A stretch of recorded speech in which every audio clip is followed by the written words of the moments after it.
So today what we're going to do is we're going to draw a worry, and we're going to be using line and color to express kind of what our worry feels like, or what it might look like if we could see it. So for this next part, you can just watch. If you want to practice along on a practice sheet of paper, that is fine. But I'm going to show you a few different types of eyes you can start your worry with, and we're going to go over a few lines, but then add a few more later. So all of our eyes will start with two ovals. So those are two tall circles. They don't have to be perfect, but all of them will start that way. For the eyebrow, we're going to do just a unibrow going across, kind of like Ruby's worry. And then we're going to do two filled in ovals or circles for the middle of the eye, or the eye pupil. They don't have to be in the middle. They could be off to the side, like looking one way or the other. This one, we're going to start with two ovals again, and then we're going to do two curved lines at the top of each oval that connect from the left side to the right side. In the bigger part, the eye pupils, and then this eyebrow goes up like a mountain and then comes back down again. This one, two ovals. I'm going to make my eye pupils off to the side, and this one's a little angry. So its eyebrow is going to look like a V. This worry kind of looks extra worried and kind of scared. I'm going to make the eyelids on the bottom as if its face was kind of scrunching up. And then the eyebrow like a mountain again. So your worry could look like any of these. If you need to come back to this part later to draw these eyes again, feel free to do that. You can also pause this video at any point. Now what we're going to do next is draw some lines, just to remind you of a few different types of lines. So there's straight lines that could be thick or could be skinny. Straight lines can also go in different directions. They can go side to side, horizontal, up and down, vertical, or diagonal, which means kind of at an angle. The next line we're going to make is a zigzag line. So straight lines that go up or down, but stop and immediately change direction. They can be nice and even, or they can be small and big zigzags. As long as they're kind of following those nice straight lines, changing directions. Next is a wavy line. Really smooth. Instead of taking sharp turns, and instead of being straight, it has nice curves to it. Or curves forward and backwards like an actual wave. The next is a bumpy line, where it's going to take hop, hop, hops, hops, kind of like a never-ending M. This is also called a scalloped line. Or bumps could be like, I don't know, as if you were going down a bumpy road trying to hold your pen straight. Once again, can be really even or really uneven. Your line could also have varying thickness. So it could go from thick, and if you're using a marker, you can point it, make it thinner. It's a little tricky, but it doesn't have to be always just one type of thickness. You could also have broken lines. So this is a dashed line. It's like little lines kind of in a row. Or you could have dotted lines. Just as it sounds, a line of dots. Either smaller dots, or you could have bigger dots. So there are many different kinds of lines, a lot more than what we just saw, and we'll go over a few extra ones as we're drawing our worry. But look around the room and try to find some of the lines maybe we've seen and maybe some new ones. So, are you wearing lines? Does the furniture around you have a pattern on it or have different kinds of lines? Are there windows near you? Are there different kinds of straight lines in those? Maybe there are some lines that are the outline of different shapes, shapes that are drawn into something, or the shape of something that's real. So start using your imagination, start looking around. There's so many line possibilities for you to choose from. So for this next part, this is where we're going to start drawing together. You're going to use a piece of paper. I'm going to use a small note card to draw my worry. And the first thing we're going to start with are the eyes. So you're going to choose a set of eyes to start your worry. All the eyes are going to start with an oval and then another oval next to it. I'm going to do mine about a little above the middle of the page and leave some room around them so that way I can draw my worry. After that, you decide which eyes you're going to do. I'm going to do the far right ones. I'm going to do the little eyelid at the bottom. I need my eye pupil so that my worry can see. And I'm going to do the eyebrow.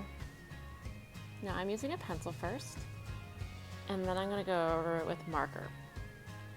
If you don't have marker, or you don't have a Sharpie, you can use a dry erase marker. You can also use a crayon. If you have pencil, maybe go over your lines a few times so that way they seem really dark and thick. We want the eyes to pop out.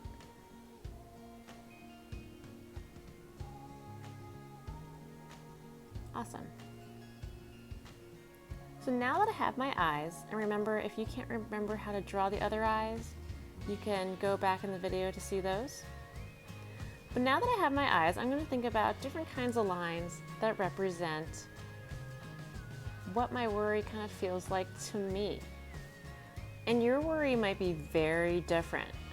So don't copy my worry, but you can be inspired by it. So I'm going to talk to you about the lines I choose and why, and if you can relate to them, maybe you can use similar ones. So I chose red, because red's kind of energetic.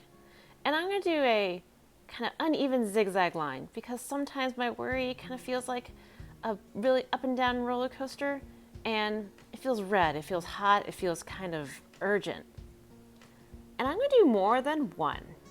I'm going to do a few zigzags. And look how I didn't go through my eyes, because I want my eyes to stay the way they are so I can see them. All right, now I have a few red zigzag lines to show this kind of up and down intenseness of the worry. I'm going to do some curved lines with a thick yellow marker, because sometimes my worry feels kind of big and around me. And then yellow kind of also reminds me of warm, hot colors that are kind of urgent. And I'm overlapping, which means my lines can cross, but remember, I'm not crossing my eyes. And if you do, it's okay. It just helps me see the eyes better if I don't cross them. So one line I didn't put over here was a loopy line. So that goes up and then kind of curves back. And I'm going to do lots of loopy lines because they kind of remind me of tangles. Sometimes worry can feel like it's all tangled up. It's hard to kind of undo. So my worry is going to have lots of tangled loopy lines. And remember, your worry does not have to look like mine, but I'm showing you mine so I can explain what kinds of lines I'm using and why. So I expect your worry to look very different. I also could have spiral lines. I'm going to choose another color. And these colors for me feel like my worry today. So you can choose colors that you feel like that are your worry. And at the very end, I'll show you my other worries that I made on different days. I'm going to take orange and I'm going to do some spirals. And they're going to go out and kind of tangle up with the other lines of my worry. Once again, I might touch my eyes, but I'm not going to go through them. All right. Now, my worry looks almost done, so you can stop doing your worry whenever you feel like it's nice and full and done. But I'm going to take a brown color pencil, and I'm going to do a bunch of lines that are really close to each other, almost like coloring in like little areas. So I'm going to do lots of lines, because sometimes my worry kind of feels a little muddy. Like I'm not sure why I'm worried. And once again, I'm not going to do it just one place. I'm going to do it a few places. All right, I feel like my worry could use one more thing after a few more of my muddy spots. Sometimes my worry might feel like it's really heavy, just kind of dragging me down. So, I think for me, that feels kind of purple. Now, purple might feel different for you, so remember, use the colors that you want to use. And I'm going to do these thick lines that kind of just go down, down, down like this through my worry. All right, so I feel like my worry is done. I could add more, but right now, I feel like that it feels complete. So let me show you a few of my other worries. These are worries from different days. They are very different. This one, kind of spiky, but green, kind of like, you know, cartoon characters get green when they're nauseous. But their eyes are kind of cast down and kind of sad. It also is kind of tangled. This worry started off sad, lots of blues and swirling downwards. And then I had these zigzaggy lines, like little zaps, and then more curly loops to make it feel tangled. So as you can see, worries can be very different. So once I was done with my worry, I went and showed a friend before I showed him to you all. And what I realized is that when I got to show them my worry, I didn't ignore it, and I was able to talk about each line and what they meant. It started to make me feel better. It started to make me feel like that I could face my worry, that I could identify things that I worried about, and maybe try to talk them out a little bit. So when you're done drawing your worry, the first thing I want you to do is I want you to share your worry. I want you to, now that it's out in the open, talk to somebody about what your lines mean and what you're feeling when you were drawing it. That could either be your teacher when you turn it in, or it could be your favorite adult. Either way, now that your worry is out in the open, it's best to talk about it. Because as you saw, when Ruby talked about her worry, it stopped following her around all day, and she was able to have a good day. So if you ever feel like you have a worry and you need to just get it out in the open, use your artistic vision and voice and draw it out, and then go share it with somebody. So thank you for watching and creating a worry with me today. Make sure that you turn in your worry or a picture of your worry, however your teacher would like you to turn it in. And until next time, have fun creating.